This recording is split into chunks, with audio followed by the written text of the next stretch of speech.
ये एक ऐसा मार्ग है जिसके द्वारा आयोजित किया जाता है, वो तो भगवान की ओर चल रहा है, लेकिन उसके माध्यम से भगवान की ओर अनेकों को लेकर के चलना, एक साथ लेकर के चलना, किसी भी प्रकार के भेदभाव की रेखा को मिटा करके लेकर के चलना, सबके प्रति सौभाव की दृष्टि रख करके चलना, इन कथाओं जैसा और कोई श्रेष्ठ आयोजन सनातन धर्म में है नहीं।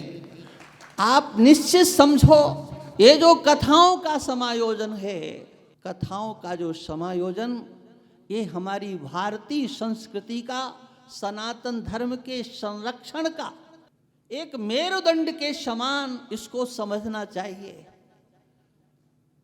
हमारा विज्ञान, हमारा दर्शन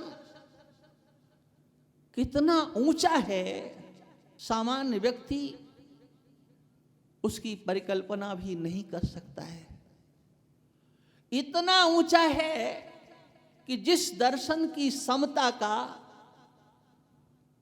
आज तक विश्व के मंच पर कोई दर्शन बना ही नहीं है, और वो हमारा सनातन धर्म का वैदिक दर्शन, जिसकी कितनी महत्ता है। आप इस बात को यूं समझ सकते हो, हमारे ऋषियों ने, हमारे आचार्यों ने सनातन धर्म के संरक्षण के लिए, या यूं कहो सनातन धर्मियों का जो समाज है उसके संरक्षण के लिए जिन बिंदुओं का निश्चय किया है, उन बिंदुओं पर विज्ञान की कसौटी पर हमारा ये वैदिक धर्म, सनातन धर्म खरा उतर रहा है। आज तक कभी आपने नहीं सुना होगा किसी बाइबल के किसी एक लाइन के ऊपर रिसर्च किया गया हो, या और किसी मजहब मत के किसी भी ग्रंथ पर कोई रिसर्च देश के विज्ञानों ने, वैज्ञानिकों ने, या विदेश के वैज्ञानिकों ने कोई रिसर्च किया हो, आपने सुना नहीं। लेकिन हमें गौरव है, हमारे हर बिंदु को विश्व के वैज्ञानिकों ने छुआ है और उसके आगे मत्था रगड़ा है, नाक रगड़ी है और कहा है कि ये सनातन धर्म का प्रत्येक बिंदु सच्चा है, सत्य है, मानवता से ओतप्रोत है। ध्यान रखना, हमारे समाज का संरक्षण हमारे आचार्यों ने किया। हमारा धर्म सनातन है, हम सनातन धर्मी हैं। उस सनातन धर्म की ध्वजा को लेकर के चलने वाले आप सब लोग हो।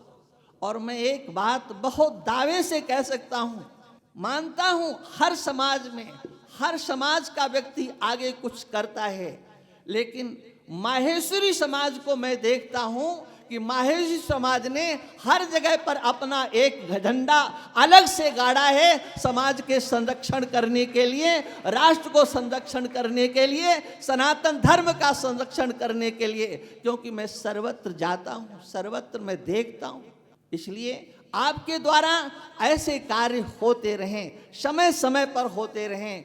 और देखो, सच्ची बात यह है कि धर्म का संरक्षण शक्ति से भी होता है।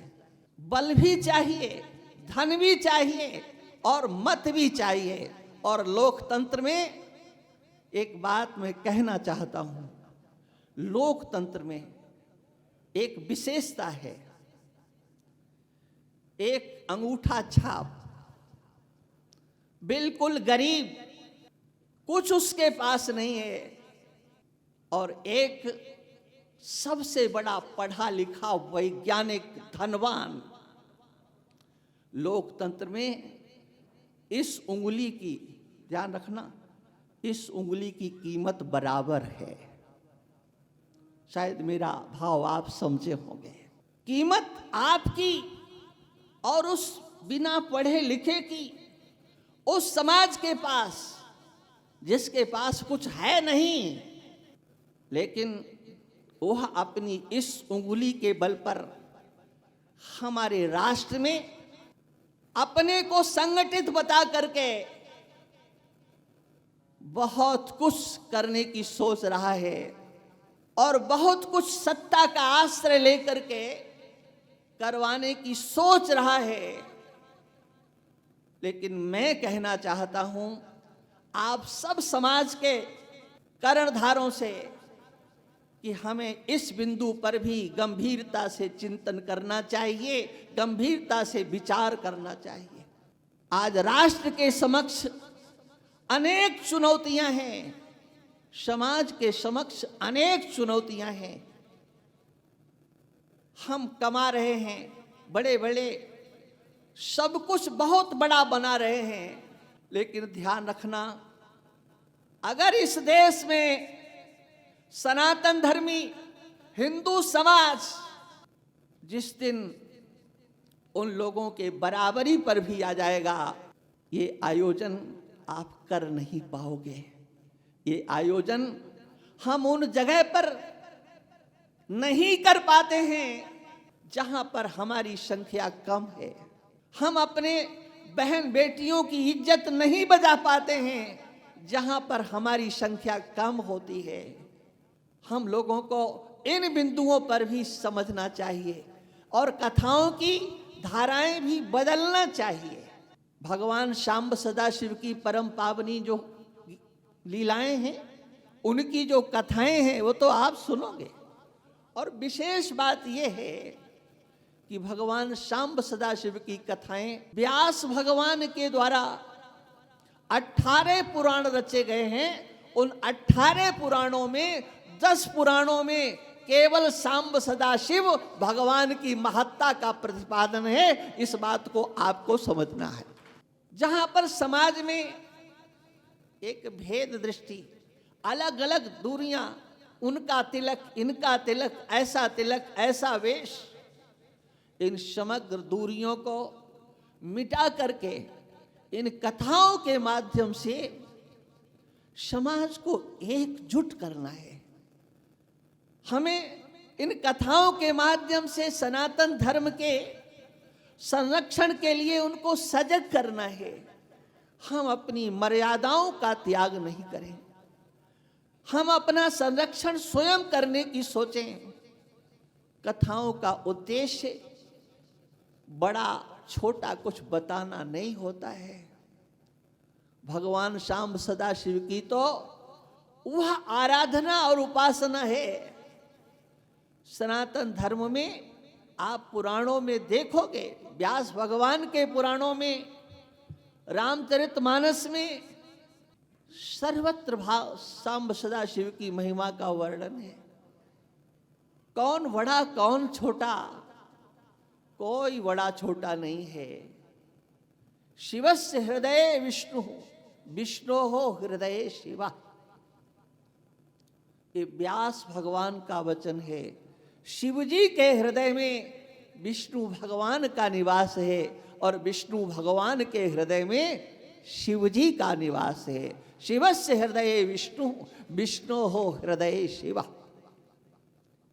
और अगर हम सच्चाई के साथ देखें तो एक बात तो निश्चित झलकती है कि भगवान शांब सदा शिव जैसा कृपालु, उनके जैसा दयालु भगवान तो सब हैं, लेकिन उनके जैसा कोई दूसरा दिखाई नहीं पड़ता है। देखो, हम स्वस्थ हों, अच्छे हों, तन से मन से भगवान के दरबार में हम जा सकते हैं। भगवान सब जगह उपलब्ध होते हुए भी विशेष करके मठों में, मंदिरों में भगवान मिलते हैं। लेकिन हमारे भगवान शांब सदाशिव हैं जो समग्र जीवों को अभयदान देते हैं, और ऐसा अभयदान देते हैं जो अभयदान किसी ने दिया नहीं है। कि आपने कहीं किसी पुराण में ऐसा सुना है कि कोई भगवान इस स्मशान में भी रहता है? सुना है क्या? नहीं सुना है। और अगर सुना है तो उनका नाम क्या है? सुना है तो उनका नाम एक ही है, ओ सांब सदाशिव। और वो किस लिए स्मशान में निवास करते हैं, ये आपने सुना है। चिता भस्मा लेपा स्मशाने स्वाकीड़ा।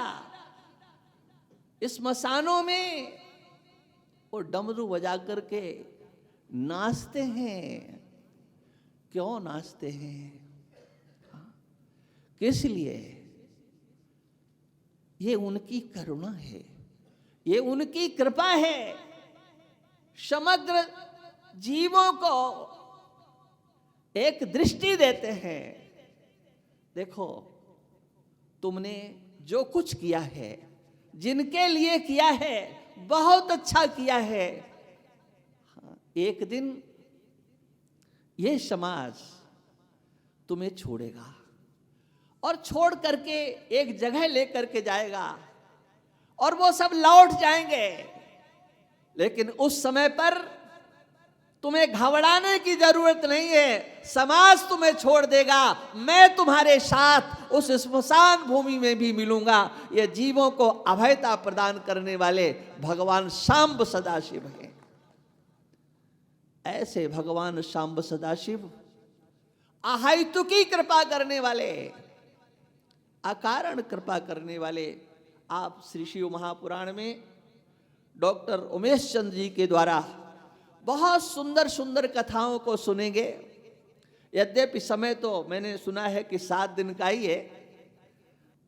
पूर्ण शिव पुराण को अगर सुनना है तो लगभग 11 दिन का समय तो पूरा का पूरा चाहिए।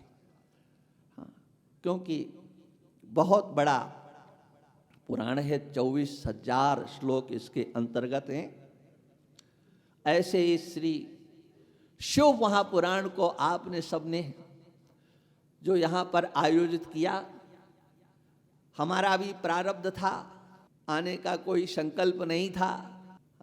मैंने तो मना भी कर दिया था 1-2 लोगों के माध्यम से कि मैं नहीं आऊँगा।